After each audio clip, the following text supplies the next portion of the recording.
Joining me now to talk about all this is Phil Mudd, who had top roles in both the CIA and the FBI. Phil, welcome. What do you make of this incident? Boy, on a scale of 1 to 10 on national security issues, I'll politely, Fareed, give it about a 2.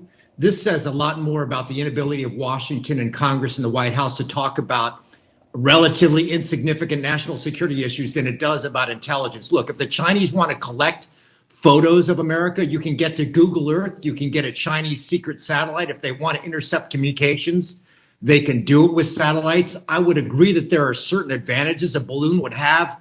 But Fareed, we twisted ourselves around a balloon for days in Washington, D.C., and the Secretary of State canceled a trip for a balloon. Give me a break. This is a 2 on a scale of 1 to 10. Yeah, it also does strike me like that line in Casablanca, we're shocked to discover the Chinese are spying on us. We spy on them all the time, right? We have the largest spy apparatus in the world. Should we be, it makes me think that there's a broader issue. We need to recognize that China is the second largest economy in the world. It's going to spy on us the way, frankly, lots of other countries do.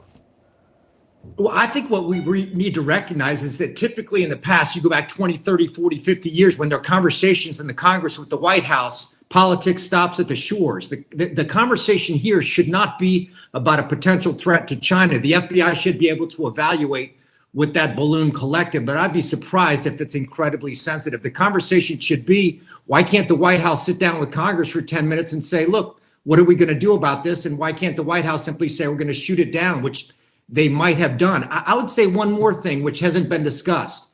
There's an interesting opportunity that I'm sure the Chinese didn't anticipate, and that is, how can they think in the future about doing things like balloons that distract America in terms of national security issues? I think it's a really interesting opportunity for the Chinese to evaluate the American political response, Fareed.